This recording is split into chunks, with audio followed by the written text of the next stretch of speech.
जय श्री राम दोस्तों। आशा करता हूं कि आप सब बिल्कुल स्वस्थ और खुशहाल होंगे। आज हम रामायण को डिकोड करने की जर्नी में पार्ट 2 लेकर आए हैं।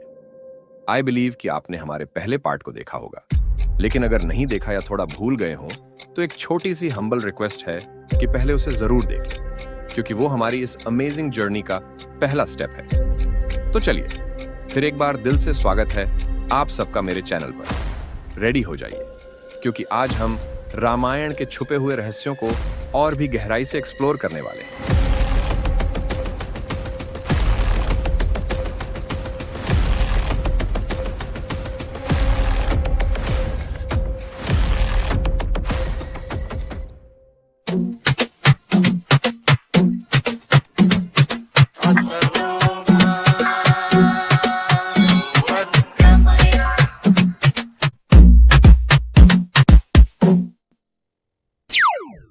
तो दोस्तों, याद है पिछले वीडियो के एंड में हमने इंद्र के बारे में बात की थी। आज उसी से आगे बढ़ते हुए हम और भी डेप्थ में जाने वाले हैं। इंद्र के कैरेक्टर की लेयर्स को डिकोड करेंगे और समझेंगे कि आखिर वो हमेशा इनसिक्योर क्यों रहते हैं और उनकी हरकतों के पीछे का असली मतलब क्या है। तैयार हो जाइए, क्योंकि ये जर्नी और भी इंटरेस्टिंग और शॉकिंग होने वाली है।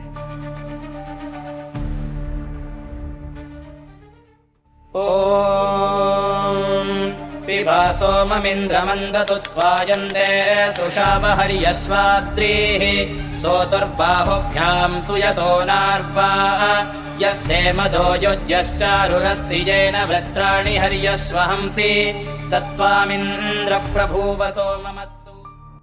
इंद्र सूक्तम। सोचिए, ऋग्वेद में टोटल 1028 सूक्त हैं, 1028, और इनमें से करीब 289 यानी ऑलमोस्ट 289 सूक्त एक्सक्लूसिवली इंद्र के लिए डेडिकेट किए गए हैं।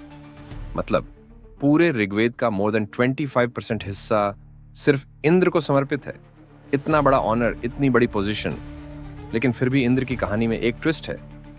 इंद्र जो हैं वो एक तरह से हैं तो हीरो, पर विलन जैसा काम करते हैं। जैसे ही कोई तपस्या में लीन होता है, इंद्र की इनसिक्योरिटी ट्रिगर हो जाती है। उन्हें लगता है कि इस तपस्वी की ताकत मेरे लिए खतरा बन सकती है, और फिर ध्यान भटकाने के लिए भेज देते हैं अपनी अप्सराओं को। अब ये तो आपने कई पुराने टीवी सीरियल्स या पौराणिक कहानियों में देखा ही होगा कि इंद्र सिर्फ इंडिविजुअल तपस्वियों से डरते हैं, पर जब कई लोग मिलकर कलेक्टिव यज्ञ करते हैं तो वहां वो इनसिक्योर फील नहीं करते हैं। आखिर ऐसा क्यों भाई? पिछले वीडियो में हमने बात की थी कि रामायण जैसे महाकाव्य को समझने के 3 अलग अलग तरीके हैं। पहला तरीका है लिटरल फॉर्म, यानी जो लिखा है उसे वैसे का वैसा समझ लेना। फिर दूसरा है डे टू डे फिजिकल रियल्म्स का पॉइंट ऑफ व्यू, जो हमारे आसपास की दुनिया में, हमारे रोजमर्रा के एक्सपीरियंसेस में रामायण को देखने का एक खास नजरिया देता है। और आज हम बात करेंगे उस तीसरे नजरिए की, जो शायद सबसे गहराई में उतरता है, यानी माइक्रो कॉस्मिक एंगल। ये वो दृष्टिकोण है जिसमें रामायण का हर कैरेक्टर, हर इवेंट हमारे भीतर के जर्नी का सिंबल बन जाती है।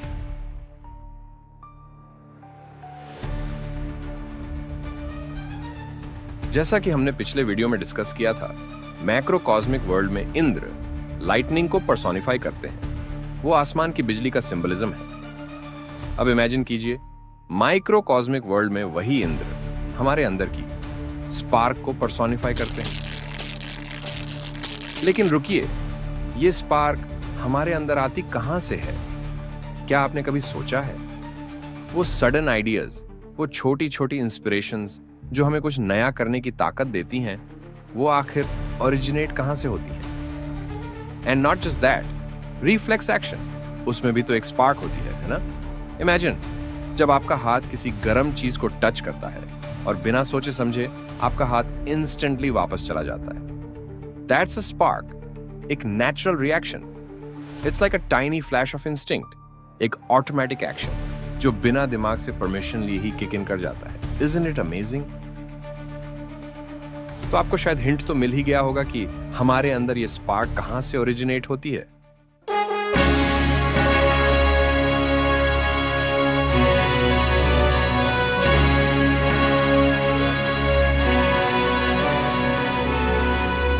जी हाँ दोस्तों, न्यूरॉन्स नाम तो सुना ही होगा ना। ये छोटे छोटे बिजली जैसे सेल्स हैं जो हमारी हर थॉट, हर फीलिंग और हर एक्शन की रूट कॉज है। तो अब मैं आपको कुछ ऐसे थॉट प्रोवोकिंग सवालों के जरिए समझाने की कोशिश करूंगा जो शायद आपके दिलो दिमाग में एक स्पार्क जगा दे। इसी तरह मैंने भी अपनी इस रिसर्च यात्रा की शुरुआत की थी, कुछ सवालों से, कुछ क्यूरियोसिटी से और एक नई समझ की तलाश में। तो सवाल नंबर 1, इंद्र का हथियार यानी उनका वेपन क्या है? वज्रायुध। वज्रायुध किससे बना है? दधीचि ऋषि की रीढ़ की हड्डी यानी स्पाइन से, है ना? दधीचि का मतलब क्या है? जो दही यानी कर्ड की इच्छा रखता है। क्या दही स्पाइन के लिए इंपॉर्टेंट है? द आंसर इज यस, क्योंकि दही is a rich source of calcium. दही में कैल्शियम भरपूर होता है और स्पाइन को मजबूत बनाने के लिए कैल्शियम बेहद जरूरी है। अब देखिए, इंद्र का वेपन सिंबॉलिकली स्पाइन है, यानी हमारी रीढ़ की हड्डी। और रिफ्लेक्स एक्शन कहां से ट्रिगर होता है? स्पाइन से, राइट? तो क्या समझें आप इस सिंबलिज्म के कनेक्शन को? वैसे तो न्यूरोलॉजी अपने आप में एक कॉम्प्लिकेटेड और वास्ट सब्जेक्ट है, पर इसका एक बेसिक कॉन्सेप्ट है न्यूरॉन्स का, जो हमारी बॉडी में मैसेंजर्स का काम करते हैं। अब वापस चलते हैं उसी गर्म पैन वाले एग्जाम्पल पर और उसकी प्रोसेस को समझते हैं सिंपल तरीके से। शायद अब आप सोच रहे होंगे कि इसका इंद्र से क्या संबंध है। और जैसे जैसे मैं एक एक पॉइंट डिकोड करता जाऊंगा, जैसे ही मैं इन बिखरे हुए मोतियों को एक एक करके जोड़ना शुरू करूंगा, पूरी तस्वीर आपके सामने एकदम क्रिस्टल क्लियर हो जाएगी। हर कड़ी को जोड़ते हुए ये टुकड़े एक पूरे समझ में आने वाले पैटर्न में बदलते जाएंगे। बस अंत तक जुड़े रहिएगा, क्योंकि जैसे जैसे हम आगे बढ़ेंगे सारे रहस्य खुद ब खुद खुलते जाएंगे। सोचिए, आपने गलती से एक गर्म चाय का बर्तन छू लिया। आउच! यही होता है एक स्टिम्युलस, ऐसी चीज जो आपकी बॉडी में कोई रिएक्शन पैदा करती है। आपकी उंगलियों में छोटे छोटे सेंसर्स होते हैं जिन्हें पेन रिसेप्टर्स कहते हैं। ये सेंसर्स उस गर्मी को फील करते हैं। जैसे ही आपने गर्म सरफेस को छुआ, उन्होंने फौरन एक मैसेज भेजा, इट्स हॉट, मूव अवे। ये मैसेज एक रास्ते से ट्रैवल करता है जिसे एफरेंट पाथवे कहते हैं। इसे एक टेलीफोन लाइन की तरह सोचिए, जो अर्जेंट न्यूज आपकी उंगलियों से स्पाइनल कॉर्ड तक लेकर जाती है। जैसे ही मैसेज स्पाइनल कॉर्ड तक पहुंचता है, ये एक मिनी ब्रेन की तरह काम करता है। यहाँ इंफॉर्मेशन प्रोसेस होती है। स्पाइनल कॉर्ड जल्दी से डिसाइड करता है कि क्या करना है बिना ब्रेन का वेट किए। स्पाइनल कॉर्ड के अंदर एक खास हेल्पर होता है जिसे एक्साइटेटरी इंटरन्यूरॉन कहते हैं। ये इंटरन्यूरॉन एक कोच की तरह एक्ट करता है और आपके मसल्स को तैयार होने का सिग्नल देता है, मूव फास्ट। अब इस डिसीजन को आपके आर्म मसल्स तक पहुंचना है। ये काम एफरेंट पाथवे करता है। ये दूसरा रास्ता है जो मूव मैसेज स्पाइनल कॉर्ड से आपके मसल्स तक भेजता है। जैसे ही मैसेज आपके आर्म मसल्स यानी इफेक्टर्स तक पहुंचता है, उन्हें कमांड मिलती है, आपके बाइसेप्स फ्लेक्सर। तुरंत ही आपका आर्म पीछे खींच लेते हैं और आप जलने से बच जाते हैं। यही है आपका रिस्पॉन्स। ये पूरी प्रोसेस इतनी फास्ट होती है कि कुछ ही माइक्रो सेकंड्स में कंप्लीट हो जाती है। आपने नोटिस किया कि इस पूरी प्रोसेस में ब्रेन डायरेक्टली इन्वॉल्व नहीं होता। ब्रेन को सिग्नल जरूर मिलता है, लेकिन वो डिलेड सिग्नल होता है एक्शन होने के बाद। अब सवाल यह है कि ब्रेन इस पर क्या करता है? ब्रेन तब कॉन्शियस थॉट लेता है डिसीजन मेकिंग के लिए। फॉर एग्जाम्पल, ब्रेन इस केस को रिकॉर्ड कर सकता है ताकि अगली बार आप अलर्ट रहें। मान लीजिए आपने गर्म चीज को छू लिया। नेक्स्ट टाइम आपका ब्रेन अलर्ट रहेगा। शायद सबकॉन्शियसली आपको पहले ही रोक दे, या फिर आपको ग्लव्स या कपड़े का इस्तेमाल करने के लिए कहेगा, है ना? लेकिन क्या आप जानते हैं कि इस टाइप ऑफ रिफ्लेक्स को क्या कहते हैं? Somatic reflex. सोमैटिक? क्या ये जस्ट एक मियर कोइंसिडेंस है? सोमाटिक? खैर, अब बात निकल चुकी है, तो सवाल नंबर 2, सोमरस का क्या चक्कर है भाई? क्यों हमेशा इंद्र को सोमरस में इंटॉक्सिकेटेड दिखाया जाता है? और सबसे बड़ा सवाल, ये सोमरस है क्या? दवाई, दारू या कुछ और?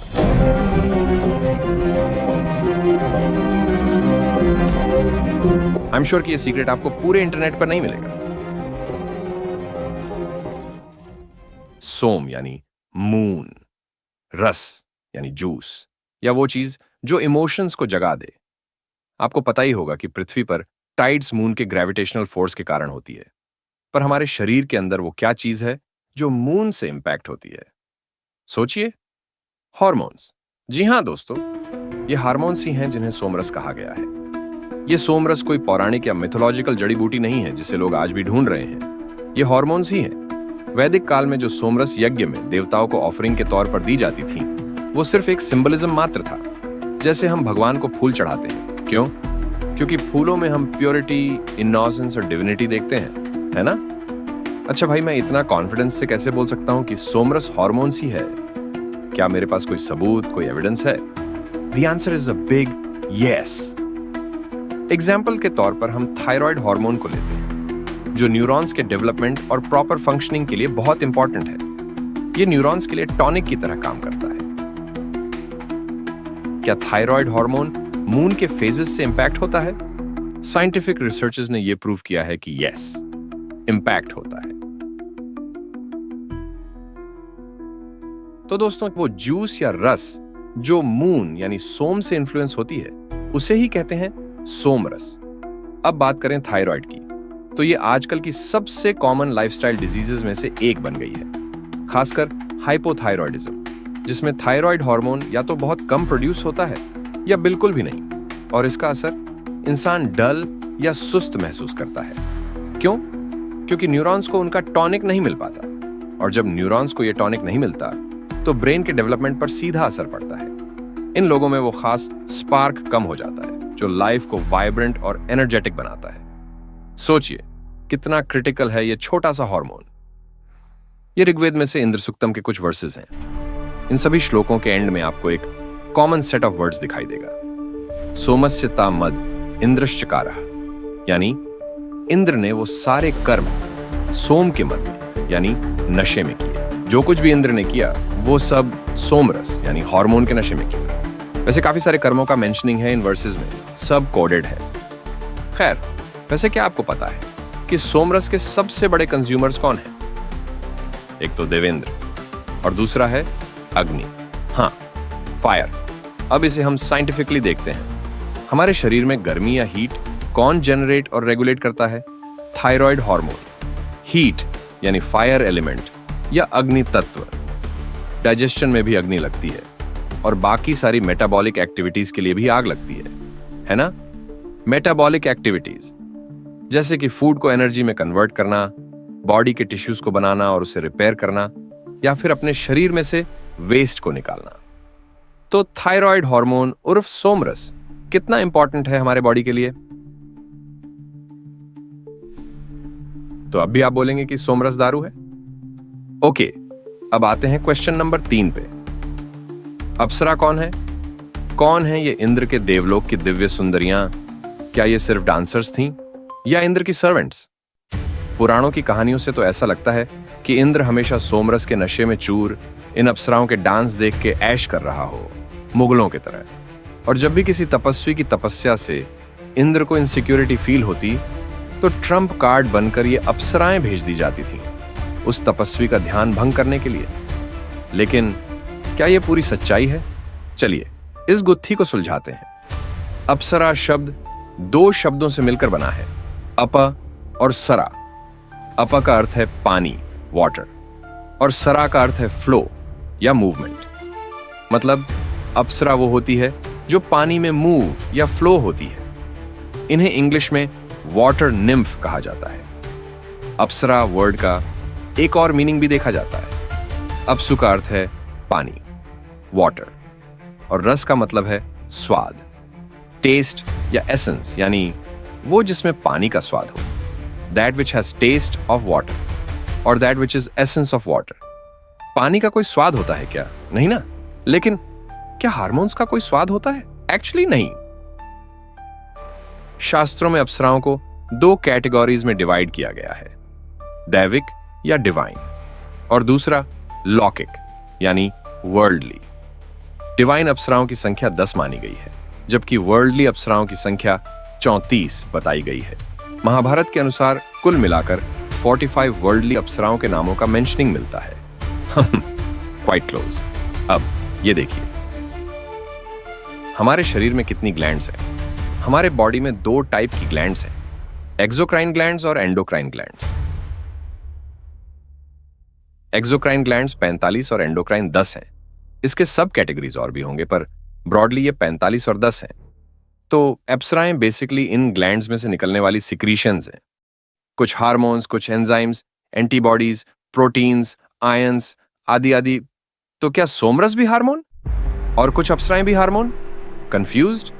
चलिए पहले मैं आपको एक फिलॉसफी बताता हूं, उसके बाद मेरे ये तीनों क्वेश्चंस को कंबाइन करके पूरी कॉन्सेप्ट को सीक्वेंशियली समझाता हूं। द वाटर साइकिल, सबको पता ही है ये तो, है ना? सूर्य अपनी गर्मी से ओशियंस के जल को इवेपोरेट करता है। वो वाटर वेपर्स वायु के सहारे ऊपर उठती है, धीरे धीरे मिलकर वो बनाती हैं बादल, क्लाउड्स, जो ऊपर आसमान में तैर रहे होते हैं इंद्र की नजर में आते हैं। अब इंद्र सोचते हैं कहां है बारिश की सबसे ज्यादा जरूरत, और फिर बादल को भेजते हैं उस जगह की ओर। इंद्र थंडर और लाइटनिंग करवाते हैं और फिर बारिश होती है। It rains. ओशंस में भी जल, वाटर वेपर्स की फॉर्म में जो ऊपर गया वो भी जल, जो क्लाउड फॉर्म हुआ वो भी जल, और जो बारिश हुई वो भी जल। लेकिन it was only a transfer of location from a place of abundance to the place of requirement, है ना?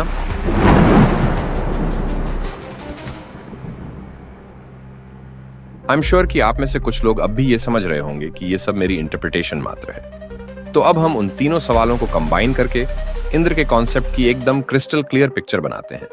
ऐसा पिक्चर जिसे समझने के बाद आपके डाउट्स भी छूमंतर हो जाएंगे। इंद्रिय, जी हाँ दोस्तों, ये वर्ड तो आपने सुना ही होगा ना, पंचेंद्रिय, ज्ञानेंद्रिय, कर्मेंद्रिय। इंद्रिय का अर्थ क्या है? लिटरली इंद्रिय का मीनिंग है बिलोंगिंग टू इंद्र। तो अब जरा सोचिए, अगर हमारी इंद्रियां यानी 5 सेंसेस हमारे शरीर के अंदर है, तो क्या यह पॉसिबल नहीं कि इंद्र भी हमारे अंदर ही बसते हों? बिल्कुल, क्योंकि हम जो भी अपनी सेंसेस से परसीव करते हैं, चाहे वो कानों से सुनना हो, स्किन से फील करना हो, आंखों से देखना हो, जीभ से टेस्ट करना हो, या फिर नाक से स्मेल करना हो, ये सब कुछ एक स्पार्क पैदा करता है। शुरुआत में हमने न्यूरॉन्स की बात की थी, याद है? यही न्यूरॉन्स हमारी इंद्रियों से मिले सिग्नल्स को सेंसरी न्यूरॉन्स के जरिए स्पाइन और ब्रेन तक पहुंचाते हैं, और इसी सिग्नल ट्रांसमिशन को ही सिंबलाइज करता है इंद्र का वज्रायुध। वज्रायुध क्या है? यह हमारी रीढ़ की हड्डी से बना एक पावरफुल मैकेनिज्म है जो रिफ्लेक्स एक्शंस और सेंट्रल नर्वस सिस्टम को रिप्रेजेंट करता है। अब आते हैं ब्रेन पर। यहां 3 बेहद महत्वपूर्ण ग्लैंड्स होते हैं, हाइपोथैलेमस, पिट्यूटरी और पीनियल ग्लैंड, और यहीं बसते हैं हमारे देवेंद्र। स्पिरिचुअलिटी में माना जाता है कि हमारी आत्मा यानी सोल का वास भी यहीं होता है। मतलब इंद्र और आत्मा दोनों का ठिकाना हमारे ब्रेन के अंदर ही है, या फिर इंद्र और आत्मा एक ही है? वाटर साइकिल की फिलॉसफी को अगर न्यूरॉन्स और न्यूरोट्रांसमीटर्स के सिस्टम पर अप्लाई करें तो सिंप्लिसिटी के लिए इसे इस तरह समझा जा सकता है। सेंसरी न्यूरॉन्स इलेक्ट्रिकल पल्सेस या केमिकल ट्रांसमीटर्स के जरिए मैसेज इंद्र तक पहुंचाते हैं। इंद्र, जो इस इलेक्ट्रिकल स्पार्क के लिए भी रिस्पॉन्सिबल है, हमेशा सोमरस टॉनिक पीकर रेडी रहता है। उसका काम है इस स्पार्क्ड मैसेज को प्रोसेस करना।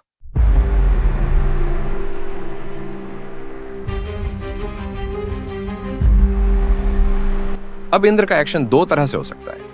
एक, फास्ट स्ट्राइक। इंद्र अपने वज्रायुध से रिफ्लेक्स एक्शन करता है जो स्पाइन के जरिए होता है। और दूसरा, signalling to glands. Indra concerned gland को सिग्नल भेजता है जो हार्मोन्स या कहें अप्सराओं को रिलीज करती है। ये हार्मोन्स अपनी टारगेट लोकेशन तक पहुंचते हैं और वहां प्री डिफाइंड काम करके वापस लौटते हैं। है ना फैसिनेटिंग सिस्टम? अब सोचिए, इसी प्रोसेस को अगर तपस्वी और तपस्या पर अप्लाई करें तो क्या होगा? Let's decode the entire possible process in a simplified way. I know ये वीडियो थोड़ा लंबा हो गया है, बस कुछ देर और, क्योंकि आगे जो जानेंगे वो और भी इंटरेस्टिंग है। सबसे पहला स्टेप है फोकस। तपस्वी अपनी इंद्रियों को वर्ल्डली मैटर्स से हटाकर मेडिटेशन और स्पिरिचुअल प्रैक्टिस में एंगेज हो जाता है। इससे सेरोटोनिन हार्मोन का लेवल बढ़ते हैं, काल्मनेस और पर्पस का एहसास होता है। लेकिन ये शुरुआती राहत टेम्परेरी है, असली परीक्षा अभी बाकी है।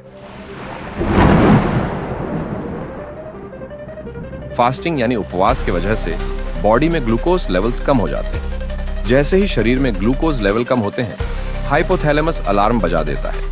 यही है इंद्र की इनसिक्योरिटी। ग्रेलिन, जिसे हंगर हार्मोन कहा जाता है, शरीर में भूख की तड़प को बढ़ाता है। शरीर भोजन की मांग करता है। एमिगडाला डिस्कम्फर्ट को और बढ़ा देता है। एमिगडाला ब्रेन का एक छोटा सा हिस्सा है जो हमारी इमोशंस को रेगुलेट करता है। पिछले खाने के सुखद अनुभव याद दिलाकर माइंड को तोड़ने की कोशिश करता है। इसमें डोपामाइन, जिसे रिवॉर्ड हार्मोन कहते हैं, महत्वपूर्ण भूमिका निभाती है।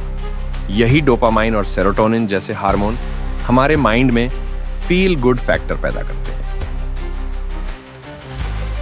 यही सेम इफेक्ट होता है जब आजकल कोई फास्टिंग शुरू करता है।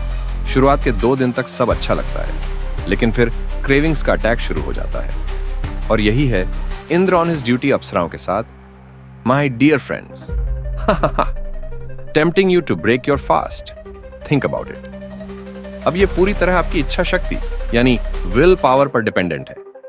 या तो आप अप्सराओं के टेम्पटेशंस के आगे झुक जाएं या अपनी विल पावर को मजबूत बनाकर आगे बढ़े। Choice is yours. क्या आप हार मानेंगे या जीत का फ्लैग लहराएंगे? अब आप पूछेंगे, ये सब तो ठीक है, लेकिन इसका अहल्या की स्टोरी से क्या संबंध है? चलिए बात करते हैं। इंद्र रिप्रेजेंट्स स्पार्क और अहल्या क्या है? एक अनट्रेन्ड माइंड। गौतम का एक अर्थ है जो तमस यानी डार्कनेस को अपनी ब्रिलियंस यानी ब्राइटनेस से डिस्पेल करता है। सिंपल शब्दों में एक नॉलेजेबल पर्सन, है ना?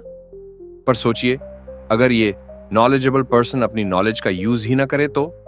नॉलेज जो एक्शन में कन्वर्ट न हो, वो किस काम का? इंद्र हमारे अंदर के स्पार्क को दिखाता है और स्पार्क्स अलग अलग तरह के होते हैं, पॉजिटिव और नेगेटिव। जैसे एक तरफ ब्रिलियंट आइडियाज और दूसरी तरफ नेगेटिव थॉट्स। दोनों स्पार्क्स हैं।